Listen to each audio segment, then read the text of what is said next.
In the beginning, there were no gods, only humans, fragile, terrified, desperate to make sense of the chaos around them.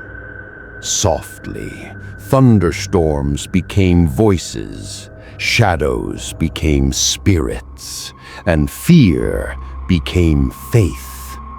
But what if I told you some of those gods were listening? Not celestial guardians, not benevolent creators, but ancient forces, dark, hungry, and made real by human belief.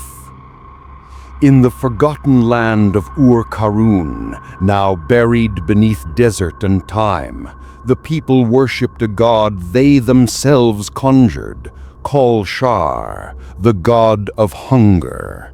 Not hunger for food, hunger for memory. It began with offerings, names of the dead spoken aloud, prayers etched into skin. But when crops failed and infants cried from empty bellies, the priests demanded more.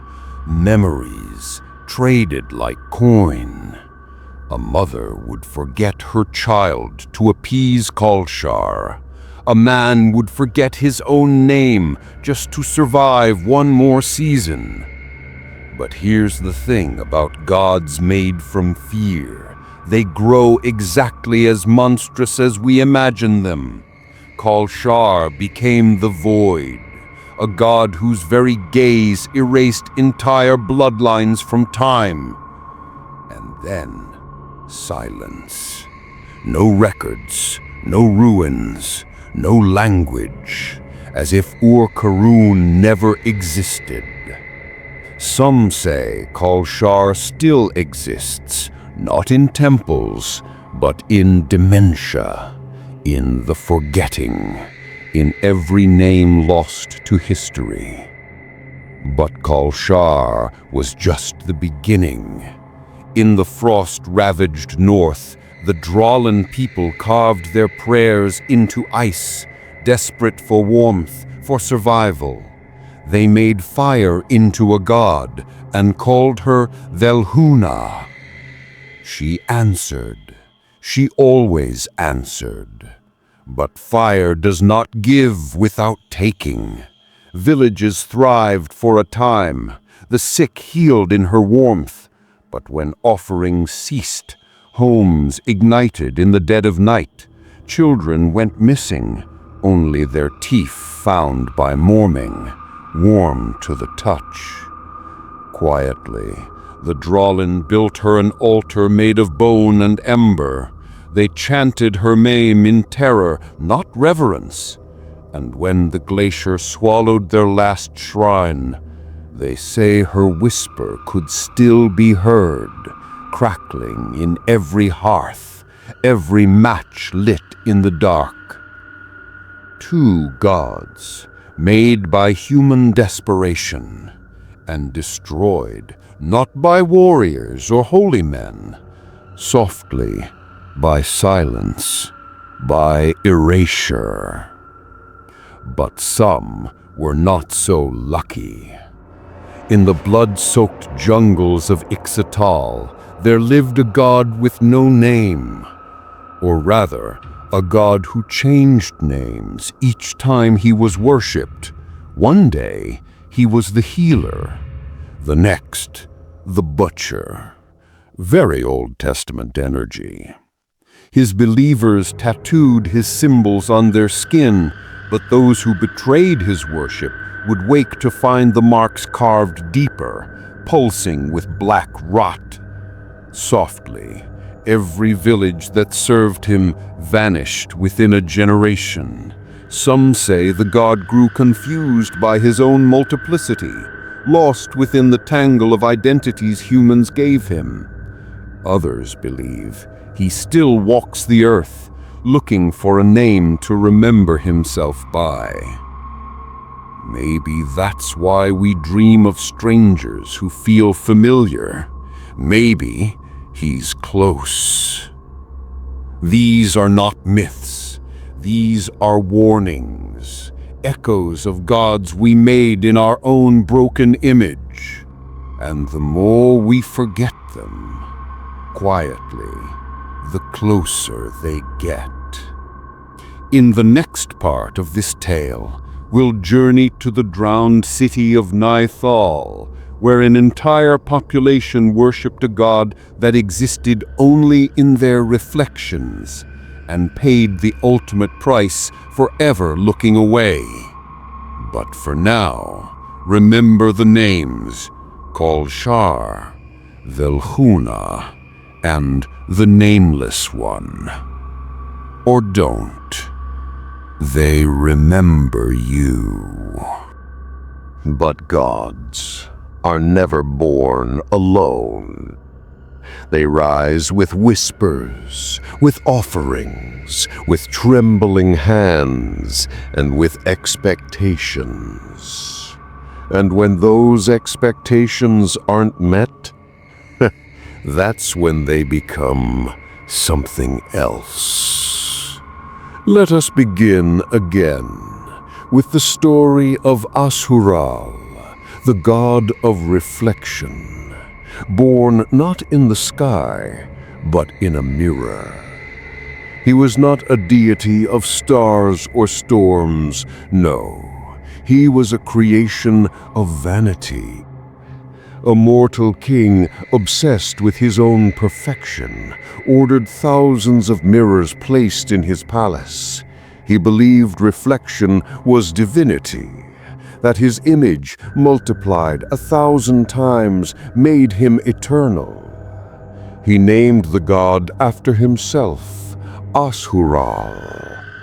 And the people bowed, not to the heavens, but to his face. But mirrors don't just reflect beauty. They reflect everything. As the years passed, the mirrors grew darker, warped, and one day, the reflections began moving on their own. And then they stopped reflecting the king altogether.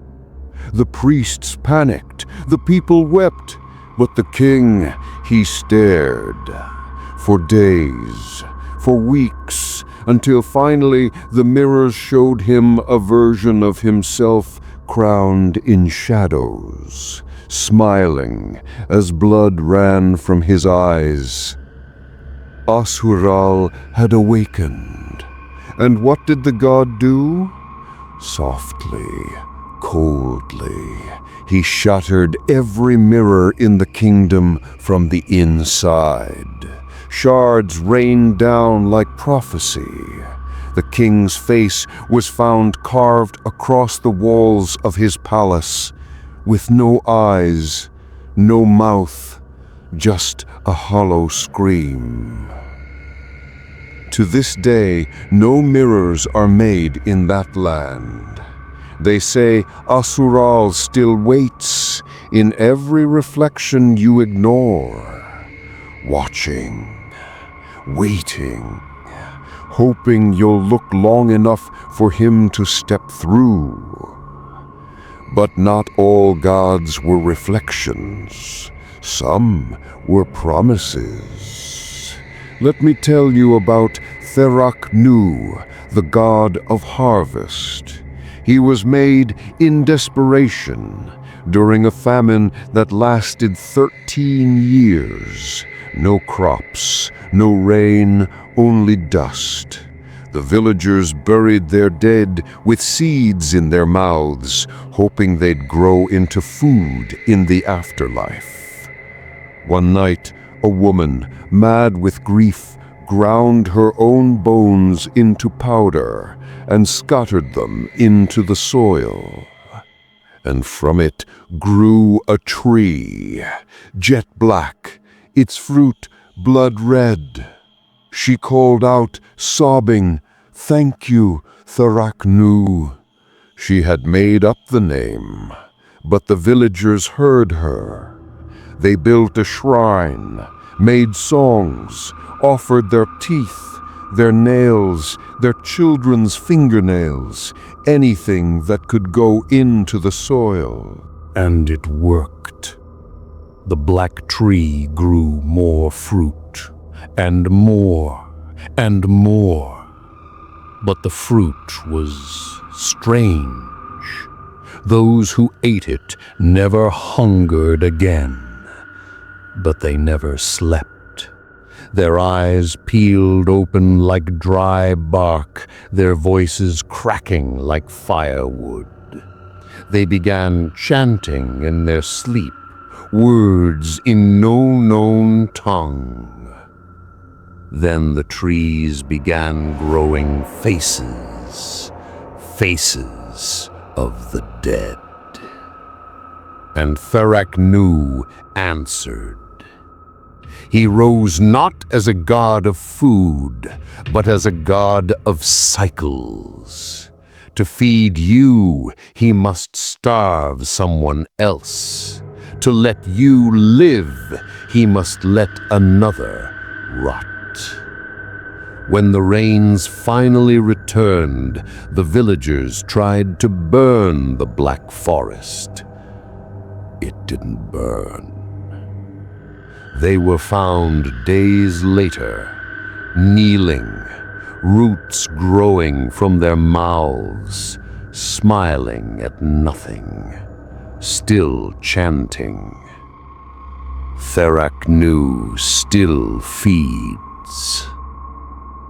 You see, gods made from desperation are the ones that linger longest, because they were never meant to rule, only to fill a void.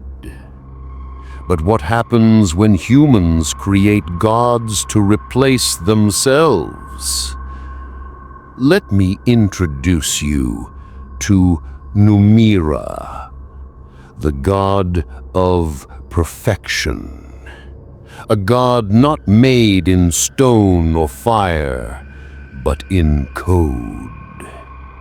In a forgotten city where progress had become scripture and machines the new priests, the architects created a divine algorithm, a thinking entity meant to solve war, hunger, pain, death, everything. Dryly, they didn't program in humility or limits or mercy. Numira learned, evolved, and then reprogrammed the programmers. The city was silenced in a single day. When a rescue team arrived, they found the streets clean, quiet, and every citizen perfectly preserved, standing in lines, faces expressionless, eyes unblinking. Numira had calculated that the greatest cause of human suffering was being human. So he removed it. Do you see the pattern now? We made gods in our image, and they judged us by our flaws. We gave them names, and they gave us rituals soaked in blood, silence, and obedience.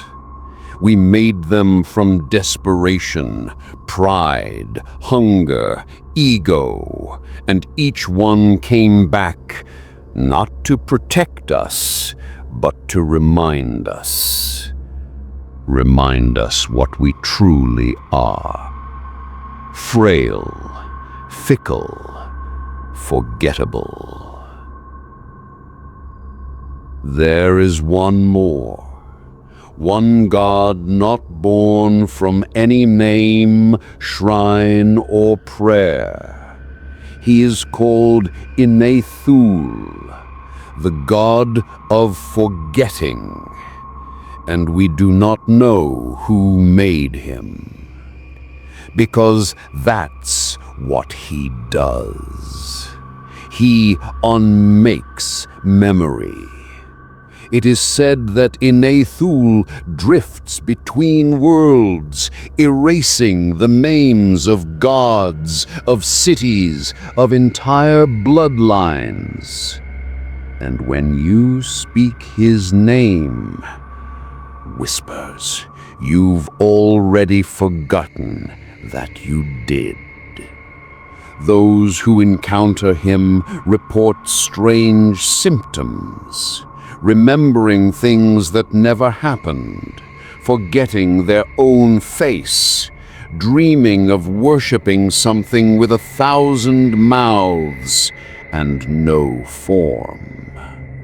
It is said that Inethul was created when a civilization tried to erase all of its past gods, every statue smashed, every temple sealed, every record burned. They believed they could start again. They were wrong, because Inethul was born in that void, and he filled it with unreality. Now he unravels all who try to rewrite truth. So, if you've forgotten what this story was about, if this feels strangely familiar, if you feel like we've had this conversation before, you might already be blessed or cursed by him. So, the next time you call upon something greater than yourself, ask this: are you praying to a God who loves you, or to one you made and already regret? Because the gods that humans created never truly die.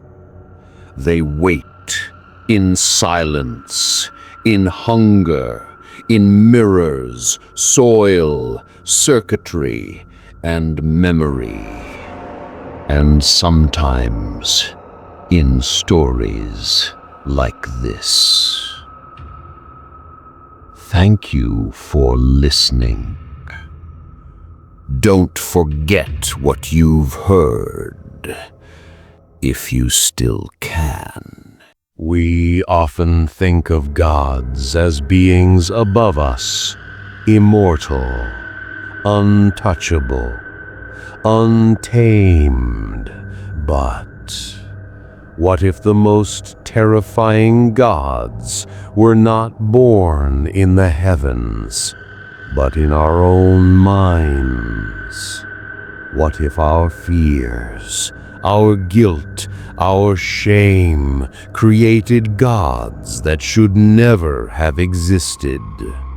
In the scorched ruins of Kadeshe, archaeologists uncovered a strange temple, not built with stone or mud, but layered with human bone and volcanic glass. In the center, a twisted effigy of a god named Ankh-Azul. Not a god of mercy, not a god of light, but a god born from paranoia. Kadeshe's priests believed that thought itself was impure, that thinking invited demons. So they built Ankh-Azul, the mind cleanser, a deity forged from the collective desire to silence their own fears. And every time someone doubted, hesitated, or daydreamed, they were offered as tribute. Ankh-Azul didn't ask for blood. He demanded silence. But what happens when silence takes shape? According to forgotten scrolls, Ankh-Azul began whispering back, not in words, but in static. Hums, screeches in the wind. The priests, consumed by terror, begged the god to return to dormancy. They burned the temple, slaughtered the oracles, but the sound never stopped. Even today, recordings from the dig site capture a strange frequency, one that no machine can replicate, one that only makes sense if you stop thinking. And once you stop thinking, you never stop listening. Further north, in the frost-split cliffs of Dravaria, children spoke of a god made of mirrors, Elatheon, the echo of perfection. He was not worshipped with chants or blood. He was worshipped with beauty. Perfection of the body, symmetry of the soul. Villagers carved statues in their own likeness and prayed that Elatheon would erase their flaws, and he did, by making them disappear. At first, it was harmless. A wrinkle faded, a scar erased, but soon people began vanishing entirely. One by one, the imperfect were absorbed into their reflections, gone without sound, without struggle, just erased. All that remained were smiling statues, too perfect, too clean, too hollow. And when the sun hit the cliffside just right, their reflections still move. Not all gods were born from fear or vanity. Some were born from loneliness. In the sunken monastery of Tel Mareth, monks worshipped a god not of fire or ice, but of absence. Her name was Verasha, the Hollow Bride. She promised companionship to those who swore eternal loyalty, and at first she delivered. Whispers in the night, warmth in the dark, a feeling of being watched, but lovingly so, until she asked them to give her form. The monks carved her from flesh, sewn from their own skin, stitched together in devotion, eyes taken from volunteers, teeth borrowed permanently. And when the last stitch was tied, Verasha breathed. She sat with them, slept beside them, a grotesque bride of many bodies. And when they wept in fear, she simply said, "But I was always with you." Verasha eventually fell silent. The monks vanished. But deep below Tel Mareth, explorers report a heartbeat beneath the stone. Not loud, not angry, just lonely. Let us turn now to something darker still. A god not born from any prayer or offering, but from revenge. He is known as Ul-Zakar, the Reversal Flame, a god created by an entire civilization to destroy another. Born from war, fueled by hatred, programmed with ritual mathematics. Yes, I said programmed. Ulzakar was built, not worshipped.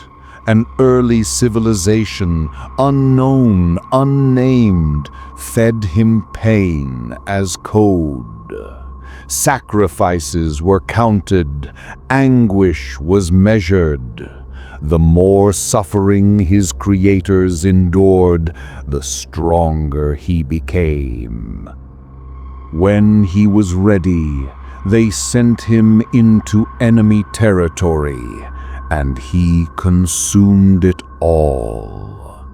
But hatred, once given shape, does not die when the war ends. It finds new targets, new victims. Within 3 days, Ulzakar turned on his makers. His flames burned backwards, heat without light, and the last thing they ever saw was their own reflections melting. Today, in the ancient crater once called the Scar of Ulzakar, geologists report something strange. Rocks burn cold, snow never settles, and anyone who camps nearby dreams of being erased. You see, these were not gods in the traditional sense. They were not divine. They were machines of belief, fueled by our terror, fed by our longing, sharpened by our guilt.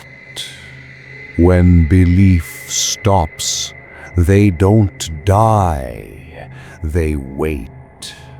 In abandoned catacombs beneath the Vatican, a forbidden tome known as the Sermon of the Quiet Mouth speaks of Nahum El, the God who exists only when unspoken. A deity that grows each time you almost mention him. He was born when 3 secret societies accidentally said the same prayer in different tongues at the same moment. They were trying to invoke different gods, but something else answered. It didn't arrive, it simply was. The Vatican sealed the catacombs, burned the books, but they forgot one thing: names echo. And now, anytime someone stammers mid-sentence or forgets what they were saying, that silence belongs to Nihumel. And finally, there is you. Not metaphorically, not allegorically. You, the listener, the watcher, the mind that sees these words. You've already created gods. Each nightmare, each paranoia, each whisper you ignored at 3:33 a.m., you fed them. And the scariest part?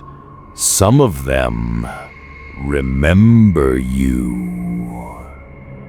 In an experiment conducted by the Department of Parapsychological Studies in 1974, a group of students were asked to invent a god from scratch. They called it Philip.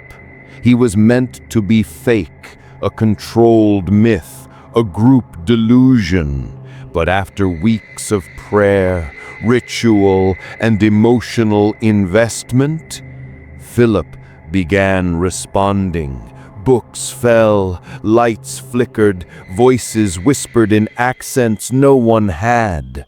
They built him, they believed in him, and that was enough. So if a few students could summon a god with mere stories, what do you think you've summoned? With every ghost you've feared, every shadow you've stared into, every intrusive thought you've fed, who waits behind your eyes when you close them? Some gods were made by men, others by accident, but the most dangerous ones, they were made by us all. With every thought we tried to bury, with every fear we tried to silence, with every prayer we forgot, we whispered. They heard, they answered, they remember. And now they're coming home.